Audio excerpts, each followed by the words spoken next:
வார்த்தை சொல்லுகின்ற பொழுது அந்த விசுவாசம் என்ன செய்கிறது? கிரியை செய்யக்கூடியதாக இருக்கிறது. ஹல்லேலூயா. அப்ப விசுவாசம் பாருங்க, கிருபை தேவனிடத்தில் இருக்கிறது, விசுவாசம் நம்மிடத்துல இருக்கிறது என்று பார்த்தோம். அப்ப விசுவாசம் என்பது தேவனால் எல்லாம் கூடும். ஒரு நாணயம் இருக்கிறதுனாக்க நாணயத்துக்கு 2 பக்கங்கள் இருக்கிறது. புரியுங்களா? நாணயத்துக்கு எத்தனை பக்கம் இருக்குது? 2 பக்கங்கள் இருக்கிறது. சரிங்க. நாணயத்திற்கு 2 பக்கங்கள் போல ஏன்னா ஒரு பக்கம் தேவனால் கூடும், இன்னொரு பக்கம் மனிதனால் கூடும். விசுவாசிக்கிறவனுக்கு அப்பதான் அந்த நாணயத்தை போய் எரிசி முடியும், டிரான்சாக்சன் பண்ண முடியும். அதுக்கு வேறு. புரியுங்களா? அதே போல ஏன்னா தேவன் விசுவாசம் உள்ள தேவன். ஹல்லேலூயா.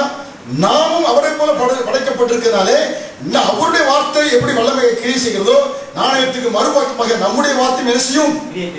கிரியை செய்யும். ஹல்லேலூயா.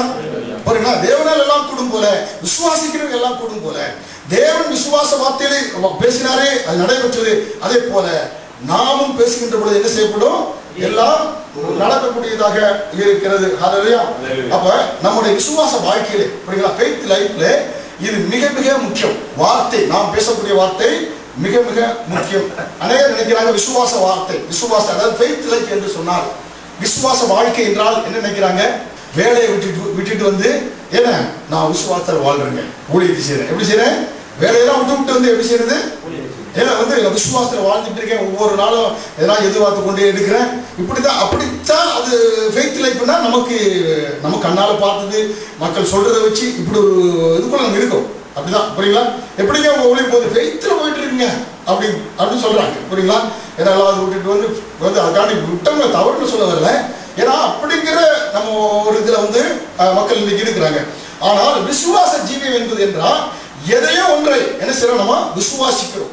அந்த விசுவாசித்த ஒன்றை என்ன செய்யறோம்? நம்ம பேச வேண்டும். அதான் விசுவாச ஜீவியம். புரியுங்களா? ஏனென்றால் நாம் பேசினால் அது என்ன செய்ய அப்படியே நடக்கும். அப்ப எதையும் நம்முடைய வாழ்க்கையில ஏதோ ஒரு காரியத்தை, முற்போக்கான காரியத்தை நம்ம விசுவாசிக்க வேண்டும், விசுவாச காரியத்தை நம்ம சொல்ல வேண்டும். அதான் விசுவாச ஜீவியம். புரியுங்களா? ஃபெய்த்ல வேற ஒன்றும் கிடையாது. நான் எதை ஒன்று விசுவாசித்து அதை என்ன செய்ய வேண்டும்?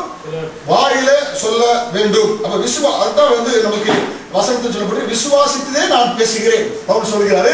விசுவாசித்ததே நான் செய்றேன். 2 கொரிந்தியர் 4:12 பார்த்தோம். அப்ப நம்முடைய தேவன் விசுவாசத்தினுடைய இன்னொரு வசனத்தை படிக்கிறது. விசுவாசித்தேன் ஆகையால் பேசினேன். விசுவாசித்தேன் ஆகையால் பேசுகிறேன். அப்ப நம்முடைய தேவன் விசுவாச தேவன். இப்ப நம்மள யாரு? விசுவாச தேவனுடைய பிள்ளைகள். புரியுங்களா? நம்முடைய தேவன் விசுவாச தேவனா நம்மள யாரு? விசுவாச தேவனுடைய பிள்ளைகள். ஹல்லேலூயா. விசுவாச தேவன் என்றால் அவர் என்ன செய்யறாருனாக்க விசுவாசத்தினால உலகங்கள் எல்லாம் படைத்தாரு, பேசினாரு, அதெல்லாம் என்ன செய்தது? நடைபெற்றது. அப்ப விசுவாச பிள்ளைகளாய் நாமும் அப்படி இருக்க வேண்டும் என்று தேவன் பிரியப்படுகிறார். ஹல்லேலூயா. உள்ள ஒன்றை நம்புகிறோம், அதை வாயில வெளியே செய்ய வேண்டும், பேச வேண்டும். அதான் மார்க் 11:23 பார்த்தோம். அதுல இருந்து பார்க்கின்ற பொழுது பாருங்க, நம்ம ஒவ்வொருவரையும் நம்ம திருச்சபைகளிலே பிரசங்கம் பண்ணுகின்ற பொழுது இந்த விசுவாசத்தை குறித்து அதிகமாக உங்களுக்கு போதிக்கிறோம். ஏனென்றால் இந்த விசுவாசத்தில் அவ்வளவு வல்லமை இருக்கு. ஏனென்றால் நாம் விசுவாசம் வைத்து பேசுகின்ற பொழுது அதுல வல்லமை இருப்பதனால அதை குறித்து தான் நம்ம பேசுகிறோம். அதனால்தான் யாராவது வெளியிலிருந்து போதகர் வந்தா கூட நம்ம விடுவதற்கு நம்ம யோசிக்க காரணம் ஏதோ அவிசுவாசத்தை பேசிவிட்டு சென்றார்கள் என்றால் அதனுடைய வாழ்க்கையை முன்னுக்கு கொண்டு வர முடியாது. அதுக்காக தான் நம்ம ரொம்ப கவனத்தோடு நம்ம இருக்கிறோம். சரிங்க. மார்க் 11:23 படிக்கப்படுதா? இதுல எவனாகிலும் இந்த மலையை பார்த்து நீ பெயர்ந்து சமுத்திரத்தில் தள்ளுண்டு போ என்று சொல்லி தான் சொன்னபடியே நடக்கும் என்று தன் இருதயத்தில் சந்தேகப்படாமல் விசுவாசித்தான் அவன் சொன்னபடியே ஆகும் என்று மெய்யாகவே உங்களுக்கு சொல்லுகிறேன். இந்த வேத வசனத்திலே விசுவாசம் என்பது ஒரு முறை வருகிறது. விசுவாசம் என்ற வார்த்தை ஒரு முறை வருகிறது. ஆனால் சொன்னபடியே என்று சொன்ன வார்த்தை, சொல் என்ற வார்த்தை எப்படி வருகிறது? 3 முறை வருகிறது. மார்க் 11:23 3 முறை என்ன வருகிறது? சொன்னபடியே 3 முறை வருகிறது. விசுவாசம் எத்தனை முறை வருகிறது? அப்ப சும்மா விசுவாசத்தில் போகாது, அதை நம்முடைய வாயிலிருந்து என்ன செய்யணும்? கட்டவிழ்க்க வேண்டும். அதுதான் வேதவசனம் இங்க அதிகமாக செய்கிறது. ஏனென்றால் நம்ம கட்டவிழ்க்கின்ற பொழுதுதான் அந்த விசுவாசம் நமக்காக என்ன செய்யும்? வேலையை செய்யக்கூடியதாக இருக்கும். ஒரு வேலைக்காரனை போல விசுவாசம் நமக்கு என்ன செய்யும்? செய்யுமா? என்ன உங்களுக்கு தெரியல பாருங்க. ஒரு விசுவாசம் வேலைக்காரனை போல வேலை செய்யும் என்பதை யார் அறிந்திருந்தா? ஒரு புறஜாதியான அறிந்திருந்தான். ஹல்லேலூயா. யாரு? 100க்கு அதிபதி மத்தேயு 8வது அதிகாரம் 8வது வசனத்திலே அவன் யூதன் அல்ல, அவன் ஒரு நூற்றுக்கு அதிபதி, அவன் வந்து ஒரு ரோம போர் சேவகன். அவன் அறிந்திருந்தான். எதை அறிந்திருந்தான்? விசுவாசம் என்பது ஒரு வேலைக்காரனை போல வேலை செய்யும். புரியுங்களா? அந்த நூற்றுக்கு அதிபதி பாருங்க, அவன் வந்து இயேசு கிறிஸ்து பேசிக்கொண்டு போகும்போது இயேசு கிறிஸ்து அவனுடைய வீட்டுக்கு வருகிறேன் என்று சொல்கிறான். அவன் சொல்றான், என்னுடைய வேலைக்காரன் வியாதியா இருக்கிறான் என்று சொன்ன பொழுது இயேசு கிறிஸ்து என்ன சொல்றாரு? நூற்றுக்கு அதிபதி இடத்துல, நான் உன்னுடைய வீட்டுக்கு வருகிறேன் என்று சொன்ன பொழுது அவன் சொல்கிறான், ஆண்டவரே நீர் என்ன வீட்டுக்கு வர வேண்டாம், நீர் ஒரு வார்த்தை சொன்னால் போதும் என்று சொன்ன பொழுது இவன் என்ன செய்யறான் பாருங்க. இவன் ஆண்டவருடைய வார்த்தை மேல அவனுக்கு ஒரு நம்பிக்கை, ஒரு விசுவாசம் அவனுக்கு இருக்கிறது. ஏனென்றால் என் வார்த்தையின் மூலமாக அண்ட சராசரங்களை வார்த்தையின் மூலமாக என்ன செய்யாரு? படைத்திருக்கிறார். ஹல்லேலூயா. அதனாலே இவர் ஒரு வாயிலிருந்து ஒரு வார்த்தை புறப்பட்டு வந்தால் அந்த வார்த்தை எப்படியாக இருக்கும்? வல்லமையாக இருக்கும். ஹல்லேலூயா. வல்லமையாக இருப்பது மட்டுமல்ல, அவன் சொல்றான், அவன் கீழே பலவித போர்ச்சவர் இருப்பதனால நான் ஒருத்தர் சொன்னா போறான், அதை செய்யறான், வர்றான், உட்கார்றான், எந்திக்கிறான், இந்த வேலைக்காரன் போன வரன்னு சொல்றான். அதை போல நீ ஒரு வார்த்தை சொன்னால் அந்த வார்த்தை வேலைக்காரனை போல வேலை செய்யும் என்று சொல்லி, ஆண்டவரே நீர் வர வேண்டாம், நீர் ஒரு வார்த்தை சொல்லும். ஹல்லேலூயா. அந்த ஒரு வார்த்தை சொல்லுகின்ற பொழுது அந்த வார்த்தை அற்புதங்களை உண்டாக்கக்கூடியதாக இருக்கிறது. ஹல்லேலூயா. அப்படி என்றால் ஆண்டவருடைய வார்த்தையை தூரம் கட்டுப்படுத்த முடியாது. நாம் இங்கே இருந்து கொண்டு இந்தியாவில் இருக்கிற தகப்பனுக்கோ தாய்க்கோ ஜெபிக்கின்ற பொழுது கர்த்தர் இங்கே இருந்து வார்த்தை அனுப்பி அங்கே சுகத்தை உண்டாக்குவார். அவருடைய அந்த வார்த்தை தூரங்கள் கட்டுப்படுத்த முடியாது. அதுதான் விளங்கக்கூடிய கர்த்தருடைய வார்த்தையை தூரங்கள் என்ன செய்யாது? விசுவாசத்தோடு இங்க இருந்து யாருக்கு 1000 கிலோமீட்டர் 10,000 கிலோமீட்டர் தாண்டி இருந்தாலும் ஜெபிக்கின்ற பொழுது அதை 100க்கு அதிபதி அறிந்திருந்தார். ஆண்டவரை நீங்க இங்க இருந்து சொல்ல மாட்டவரே, இந்த ஒரு வார்த்தை பல மைல்களை கடந்த வேலைக்காரனை தட்டி எழுப்பும். வார்த்தை வல்லமை அறிந்தவன் 100க்கு அதிபதி. இன்னைக்கு விசுவாசம் சொல்றோம், நமக்கு விசுவாசம் இருக்கா? கர்த்தர் ஒரு வார்த்தையை கொண்டு பல மைல்களுக்கு அப்பாலமாக சுகமீனமா இருக்கிற மக்களை தட்டி எழுப்புவார். இது நமக்கு தெரியல. அதனால வார்த்தையில எவ்வளவு வல்லமை இருக்குன்னு தெரிஞ்சுமா சும்மா நம்ம மாட்டோம் எதனாச்சும் பேச மாட்டோம்.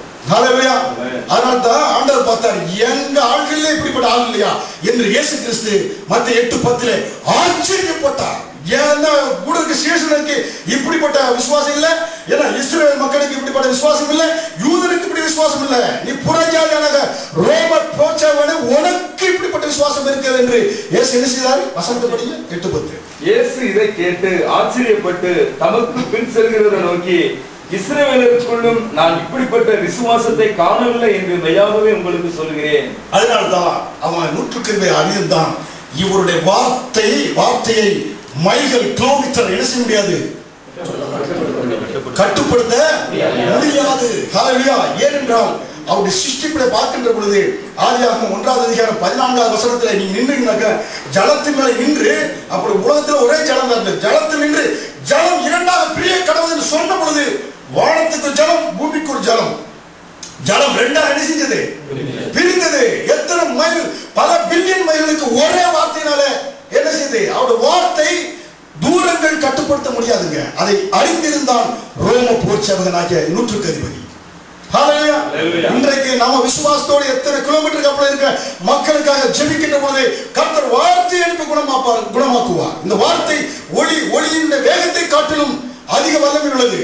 ஜலத்தின் மேல நின்று ஜலம் பெரிய கடல் சொன்ன பொழுது வானத்தை ஆகாயத்தில் தண்ணீரும் பூமியில தண்ணீருமாக என்ன செய்யுது? எத்தனை கிலோமீட்டர் என்ன செய்ய முடியாது பாருங்க. அது மட்டுமல்ல, வானத்தில் என்ன உண்டாக கிடவுது? எல்லா விதமான நட்சத்திரங்கள்லாம் உண்டாக கிடவுன்னு சொன்ன ஒரே வார்த்தை சொன்னாரு. அதே நேரத்தில் சூரியனுக்கும் சந்திரனுக்கும் பாருங்க எத்தனை கிலோமீட்டர், சூரியன் ஒரே வார்த்தை சொன்ன பொழுது உண்டானது. எனக்கு கிலோமீட்டர் அவருடைய வார்த்தைக்கு அவ்வளவு வல்லமை இருக்கிறது. அதை தெரிந்து கொள்ளணும். உண்டானது மட்டுமல்ல, அந்த வார்த்தையே இன்றைக்கு 6000 வருடங்களாக அதை தாங்கிக் கொண்டு வருகிறது. 6000 எத்தனை வருடம்? பல வருடங்கள், பல மில்லியன் வருடங்களாக இருக்கலாம். சூரியன் சொன்னா அந்த சூரியன் அந்த வட்டத்தில் சரியாக என்ன செய்யறது? இயங்கிக் கொண்டு இருக்கிறது. சரியா காலையில் எழுந்துனா சரியாக காலையில் எழுந்து வருது. இல்ல மத்தியானம் படம் தூங்கிட்டு மத்தியானம் வருதுன்னு சூரியன் எழுந்து வருது இல்லை. தன்னுடைய வார்த்தையினாலே சகலவற்றை என்ன செய்யறாரு? தாங்குகிறார், ஆசீர்வதிக்கிறார். இல்லைங்க, சொன்னாரு உண்டாச்சு, தாங்குகிறார். அதது சரியாக என்ன செய்கிறது? இயங்கிக் கொண்டு. அப்ப நம்ம வார்த்தைக்கு அவரை போல நம்ம படைச்சிருக்கிறோம். நம்முடைய வார்த்தைக்கு என்ன உண்டு? வல்லமை உண்டு. இதை தெரிந்து கொள்ளணும். ஹல்லேலூயா. அதனால்தான் வியாதியை போ என்று சொன்னாலும் என்ன செய்யும்? வியாதி போய்விடும். அதனால்தான் இந்த புறஜாதியான நூற்றுக்கு அதிபதிக்கு அவ்வளவு விசுவாசம் இருக்கு. அப்ப நாம் ஒவ்வொருவரும் ஆண்டவரை அனுதினமும் ஆச்சரியப்பட வைக்கக்கூடிய நிலைமையில நாம் வார்த்தை எழுசணும், பேசணும். ஹல்லேலூயா. முடியாத முடிச்சு வர ஆண்டவர். ஹல்லேலூயா. அப்ப இது மிக முக்கியமாக இருக்கிறது. அப்ப வாயில என்ன வரக்கூடாது? பத்தல, எனக்கு எங்க நடக்க போகுது, எனக்கெல்லாம் வாய்க்குமா? விட்டு போச்சுங்க. இருக்கிறது ஒரு போயிடும், கையை விட்டு போகும். வாழ்க்கை எதாச்சு விட்டு போச்சு. ஏன்னா பத்தல இல்ல அப்படிங்கிற வார்த்தை என்ன செய்யக்கூடாது? வாயில வரக்கூடாது. சொல்ல மாட்டீங்களே, வாயில என்ன செய்யக்கூடாது? பத்தல இருக்கல விட்டு போச்சு, ஏன்னா எனக்கு நடக்குமாங்கிறது என்ன செய்யக்கூடாது? வாயிலிருந்து